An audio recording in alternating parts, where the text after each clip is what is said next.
People of tomorrow, AMSA International is here to bring you AMSA International Podcast.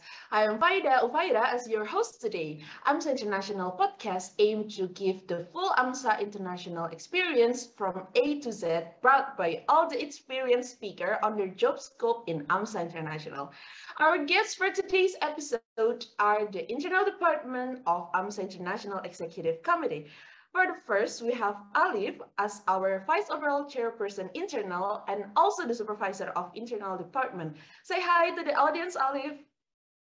Hello, everyone. And then next, we have Athif as our Director of Academics. Greet your fans. Hello. Next, we have Oshin as our Chief of Journal of Asian Medical Students Association, or JAMSA. And Oshin, you can say hi to your fans. Hello, people of tomorrow. And then we have Muiz as the Director of Information Technology. Hi, Muiz. Hello everyone. And then last but not least, we have Kassie as our Chief of eNewsletter. Hi, Kassie. Hi, everyone. So for today's episode, the Internal Department is ready to answer all of your questions regarding their job scope and responsibilities. We will be talking all about the Internal Department on their job scope and everything about Internal Department in AMSA International, basically. So there are a lot of questions from AMSA International members regarding your positions in the Internal Department. So are you guys ready for the podcast?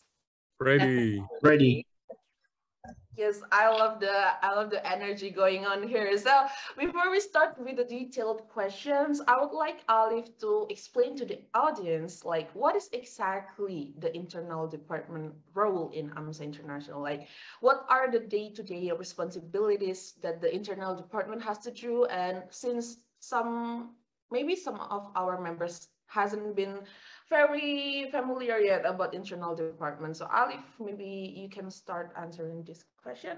Thank you, Faida, for the question. So regarding the internal department, as the name states, internal department, so we mainly focus on developing our members' capability and also to have limitless opportunity for them to develop their passions and also to expand their potentials. So yeah, for the internal department, we encompass many fields. So we have 4 executive committee working in internal department, starting from Director of Academic, Athif, and we also have Chief Editor of eNewsletter, Kassie, and also we have Chief Editor of JAMSA, Oshin, and also we have our DOIT, Muiz. So inside the internal department, so talking about day-to-day of working in the internal department, there are many work programs that we held. So starting with the academic subsidiaries led by the DOA or by the Athif. So inside academics, we have so many work programs. We have many competition. We have also webinars, and also we have many programs that ready for you to engage and also to try to expand your academic capabilities in AMSA International. And also talking about eNewsletter, we have many scopes within the eNewsletter. We talk about many issues and there are many submissions upon different topics. Like the last submission, we talk about Sleep Awareness Week, and also in upcoming edition, we will talk about the medical education. So stay tuned in the eNewsletter Aspire release, and also talking about the JAMSA. So if you guys have interest in conducting research, JAMSA obviously the first option for you to explore, because JAMSA, as the Journal of Asian Medical Student Association, as one of the independent journal led by medical students, we have been established for 8 years and we continue to improve. There are many submissions in the original and also review research. So there are many submissions, and also we have many work programs with other conferences. So yeah, if you have major interest and passion in research, you should take a look at JAMSA. And last but not least, we have our own DOIT, Muiz, that take cares upon our website and also IT maintenance. So yeah, that's day-to-day of AMSA International Internal Department. That sounds great. We can see that internal department has a lot of things to do in their hands, a lot of a lot of things on their plates. And moving on to our next executive committee, we have Muiz as the director of IT. So we can see that IT is not a skill that everyone have, like especially medical student. Not everyone knows how to do information technology, and that is a great skill that you can do these IT things with. So what are the skills that you need to have to apply as the director of IT? Right. Thank you, Faida, and hello everyone once again. So to answer your question, as the director of IT at AMSA International, as you know, it's a very technical. The job scope is really technical, so you need to have certain skills that you can implement in to achieve the goals. So one of the main things to have, or one of the main skills that you need to have, is website management and working with cPanel, especially because at AMSA International we work with the cPanel as our at the backend, and as well as WordPress as a CMS. So I think these two are really important, that anyone who applies for director of IT needs to have these two skills really thorough with them. And apart from that, it would be really highly recommended that you have some basic knowledge or experience with front-end development, which is recommended, because this will help in solving issues that you face during your tenure as a director of IT that can come up with the website. Apart from that, PHP knowledge, because WordPress is written in PHP, so that language knowledge is not like necessary. It's not like a requirement, but if you have that, it will be really helpful to solve issues that you face with the WordPress issues. So I think these are the technical aspects of the job scope of director of IT that you need to have. Wow, okay, so thank you. We can see that it's super technical. Thank you, Muiz, for your answer. Like, oh, okay, I'm starting to understand more about IT too. Like, I haven't really understand about your job scope, and like, oh, okay, so this is what you've been doing on your day-to-day basis. So thank you, Miss, for your answer. And then moving on to the next subsidiary, we have Kassie as the chief of eNewsletter. And Kassie, we can see that the eNewsletter has been like basically the biggest masterpiece of AMSA International so far. Like, do you see the new Aspire? Like, I'm so fangirling over that. So, seen from the amazing work that your team has made on the latest eNewsletter, I want to ask, like, if you want to be the chief of eNewsletter, do you need to be able to do some graphic design or like article writing, like we see on the eNewsletter? Because we can see that the graphic design, the design are like so top notch. So I want to see, do you need like to have the skill of graphic design or article writing or something like that? Okay, so this is a common misconception that I often see from a lot of the chief editor of eNewsletter registrants or people who want to become CN. They assume that being CN, you have to be very good at graphic designing or very good at article writing. That's really not the case. To be fair, I'm not really good at graphic designing. I have really amateur skills in graphic designing. I can only operate like Canva, very minimum, Adobe, as well as Procreate. But I'm here in this position because I feel like in this position, you are granted the position to get to know people who are already more exposed to these kinds of applications. So you can actually learn from them. I learned a lot from my layout designers and how to edit, how to use the Adobe applications that they use instead of, being the most professional one in the team.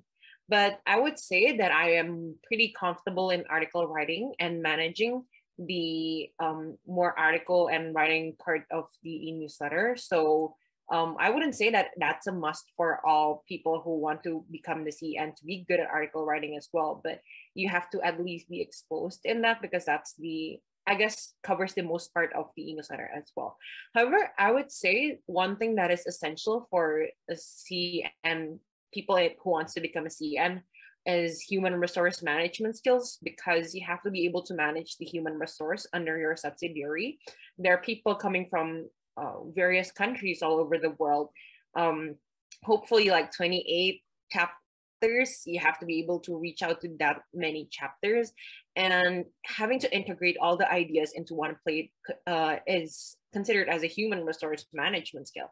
So I would say that that is an essential skill to become a CN, not graphic design and article writing. Yeah, that's that. That's so amazing. So we can see that not really you need to have a graphic design skill or you need to have article writing skill, but what's more important is that you have the skill to manage the human resource that you have in your team. Like as a result, you can see the latest aspires like so good. You need to check the latest Aspire, guys. Like check out the latest Aspire or the latest eNewsletter. Okay, so moving on to the next subsidiary, we have another subsidiary like that is so busy this year also that also have the most improvement too, I would say. So we're coming to the academic subsidiary. So as the director of academics, Athif, you are known for creating a lot of competitions, and people who know you know that you are competing in a lot of competitions as well. So people are curious, do you need to be a competition geek to become a director of academics? Okay, so yeah, hi again. This is a very interesting question, to be honest, but I guess to answer this question, we have to pull it back again. Now, let's pull it back to what's the definition of the DOA or Director of Academic is, right? So other than competitions, we do other things. Of course, we do webinars, we do symposiums, we do talks, we do lecture series. So other than the competition, we also try to educate the masses. And hence why we are called academic, and that's also one of our biggest purpose, right? As in the academic subsidiary, we try to dwell into academic, but also find ways how we're going to communicate those academic stuff into the public as well. So in terms of being a competition geek, I guess it helps because, again, one of the biggest factors in academic is making competitions. And how do you know what competitions are good or best for the competitors? Is by being a competitor yourself. So by being in a lot of competitions, experiencing the good, the bad, the ugly, the nice, I can actually see what the people want, what they want, what they like, what they don't like, what they hate in competitions. And from all those experiences, I try to synthesize that into what I have today under the DOA, under all my subsidiaries in academics, to make the not really perfect, but I guess try to make it not hateable enough to a lot of people, because a lot of people think that competitions are complicated in terms of the guidelines and everything. But all in all, by being a competition geek, you can support yourself in making easier competition that is easier to the masses. But again, that's not all about academics. We still have a lot of things that are other than the competitions. We have, again, those other things that doesn't really require you to be a competition geek, but definitely requires understanding in the field of academics, especially in medicine. Yeah. All right, so we can see that experiences helps. Yeah, so you need to have a lot of experience to know how to create the best events for your members. We can see that Athif has a lot of passion for academics, like he's so passionate in his position. So we can see that this year academic subsidiary has been growing a lot. That's all from his love for academic subsidiary, and we love that for you. And probably we're moving on to the next subsidiary that is also so big, like probably the biggest subsidiary in AMSA International. So introducing the chief of JAMSA, Oshin. So we can see that JAMSA has been growing a lot for these past 2 years, and people that has been following AMSA International since the previous tenure can know that you have been in the position of chief of JAMSA for 2 consecutive years. What do you want to achieve from applying for this position twice? And what achievement do you wish your successors can achieve while continuing your legacy in the Journal of AMSA? Thank you for the question, Brenda. And once again, greetings to people of tomorrow. This is an opportunity for me to share with you all what JAMSA is in AMSA International. Why did I apply for 2 years, and what am I looking forward in my successor? So believe you me, when I got JAMSA, it had completed 8 years as a journal, which is not easy for a student-led journal at all. So I really, really love and respect the work done by my predecessors. When I joined JAMSA in 2020-2021, I saw a lot of scope where I could work and change things. But as a journal, when you have to go through a lot of long scientific processes, reviewing, indexing applications that might take up to an year just for consideration, it prompted me that it's not going to be easy. It's not going to be short. It will take time, it will take effort, but at the end will pay off. And that is why I continued as Chief Editor of JAMSA for the past 2 years. I would explain it better with an example. JAMSA became a member of Crossref in the month of January 2021. That is midway in my first tenure as Chief Editor of JAMSA. I knew that after getting Crossref membership, we had to ensure that our content is getting indexed with Crossref, or else we will lose our membership. And eventually also not get a plagiarism checker, which we have now gotten through Crossref. To ensure that all of that is done, I thought of reapplying. Similarly, to move forward towards PubMed indexing, Scopus indexing, and fulfilling the prerequisites, there was a need to go for it. And last but not the least, if you have been following JAMSA, you would be aware that JAMSA has two major parts. The editorial board, which take care of publishing the journal, while the management board that take care of the research subsidiary of AMSA International. My previous tenure was primarily focused on the journal, while this tenure was primarily focused on establishing the research subsidiary, where we have been able to make research departments in so many new chapters, help them start from the scratch and grow so much till now. Last but not the least, an opportunity that the management board brought for AMSA International this year was the research grant, and it was the first time in the history of AMSA International that AMSA International supported research of its members. In my successor, the first and foremost thing that I look forward is management of human resource. As Kassie mentioned very well, that for both of our subsidiaries, managing the human resource becomes imperative. Having huge teams with people from varied different cultures, very different time zones, and very different commitments and academic calendars, it is really, really important to have a command over human resource management. Or we say team building, or we say capacity building. But they all mean that to take everybody together towards a higher peak.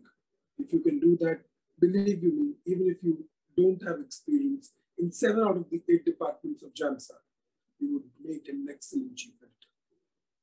That being said, basic understanding of the editorial process, what marks the image of a journal, what makes it better for the authors to publish their work, is something that the chief editor must be aware of in having his vision.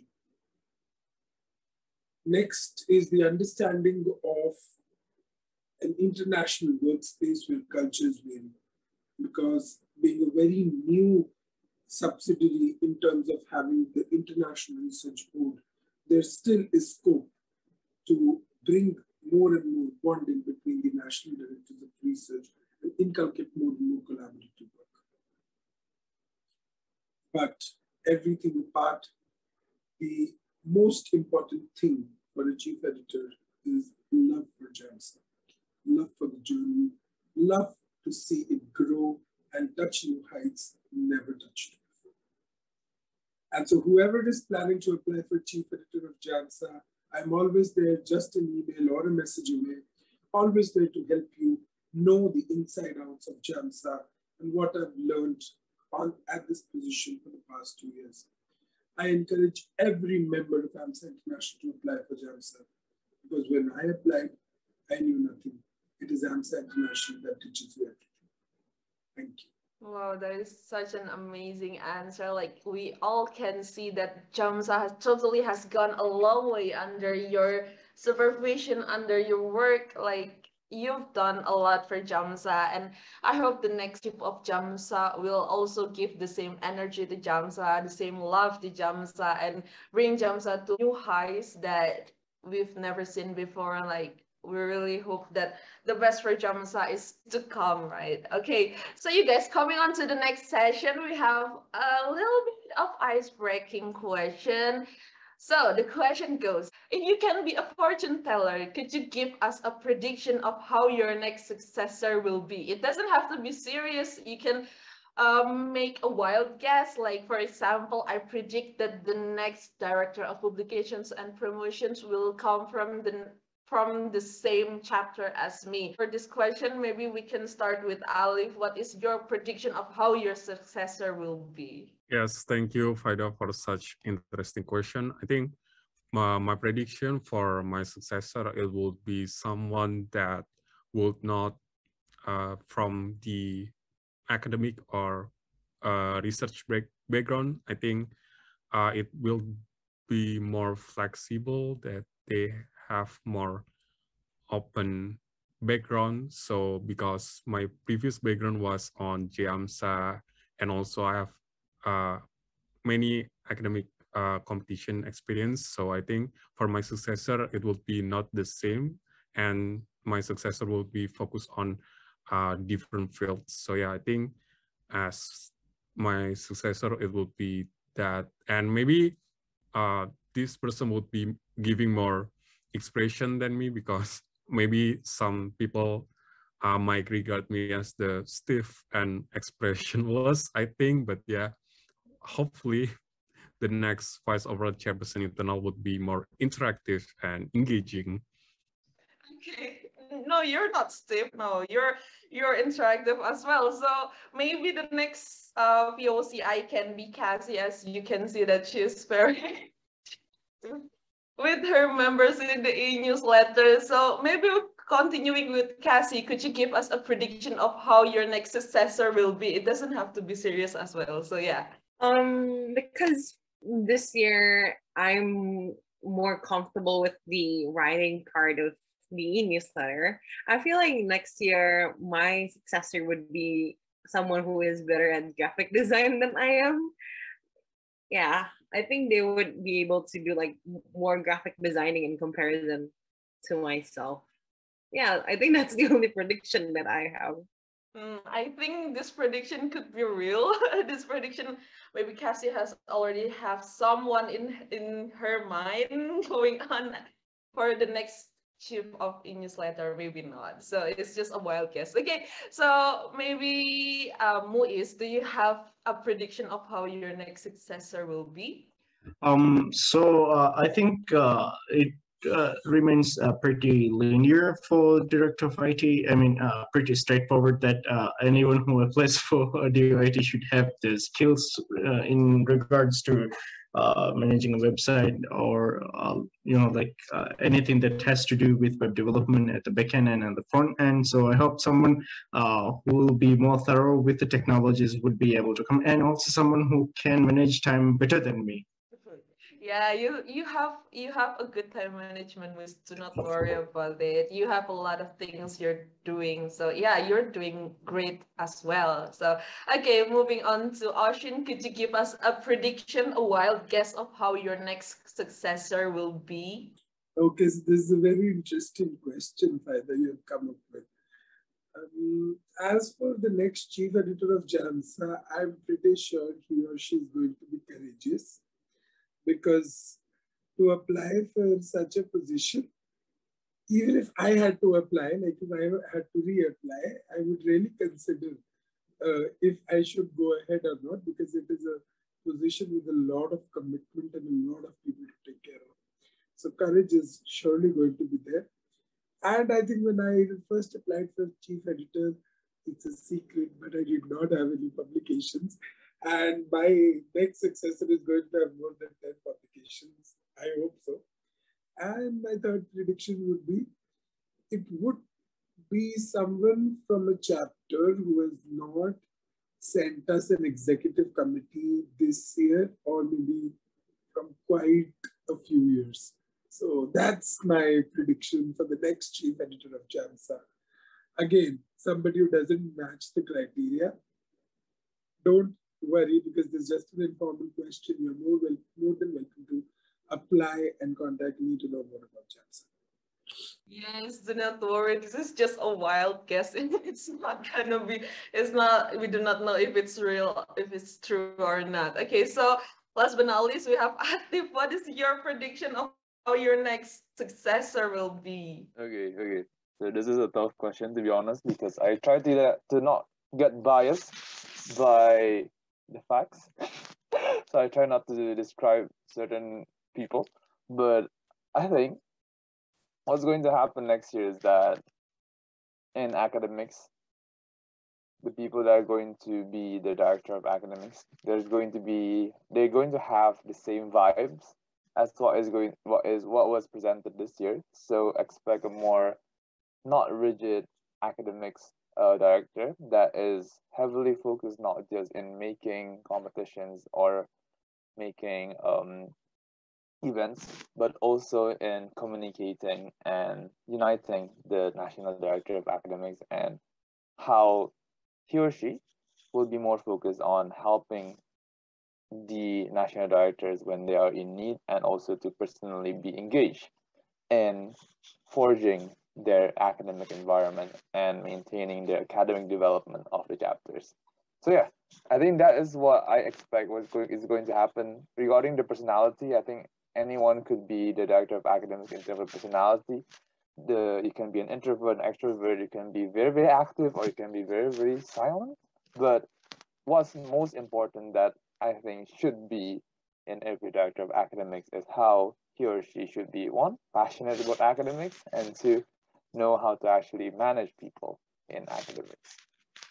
That is such a great answer, and we can see from this prediction that these people have some expectation for you guys for applying for the next position. Okay, so that was our last question. It was very interesting talking to you guys. It has been a blast, and I hope our listener can learn something a little bit from this podcast and become the next executive committee of AMSA International, probably.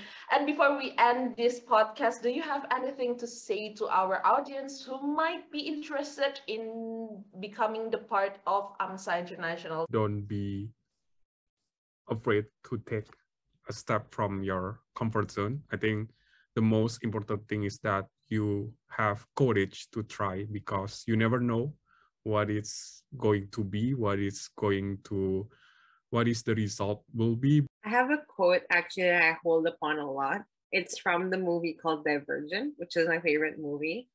Fear doesn't shut you down, it wakes you up. So I'll put it up in one line that to join AMSA International, you need to know nothing. All you need is a will to learn, because AMSA International teaches you everything. Do not be afraid to go out of your comfort zone, and you do not need to be a master or expert of everything when you apply. Me is a bit short and sweet again. Just do it, man. Those are some solid answers from our internal department today. And I would like to say thank you very much to our internal department for being with us this episode. And thank you for all of you who has been staying in this podcast episode from start to the end of today's episode. And do not forget to connect AMSA International social media. We're on Instagram, Twitter, and Facebook. And join our Facebook open group and mailing list to hear more about us. We will see you in the next episode. And I'm Faida, signing out. Viva AMSA. Thank you, everyone.